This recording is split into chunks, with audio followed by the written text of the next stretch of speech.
Ötən gündən etibarən ölkə ərazisinin bir sıra bölgələrində qar yağması müşahidə olunur.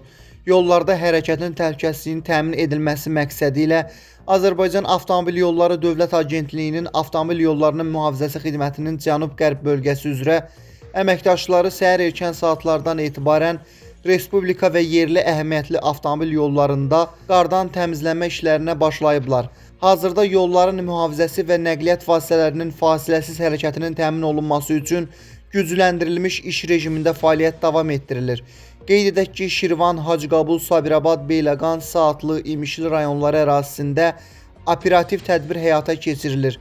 Eyni zamanda ölkənin digər bölgələrində də avtomobil yollarının qardan və buzdan təmizlənməsi üçün Yolların Mühafizəsi Xidməti və Yol İstismar İdarələrinin əməkdaşları tam hazır vəziyyətdə fəaliyyət göstərir. Mirsahib Rahiloğlu, Muğan TV.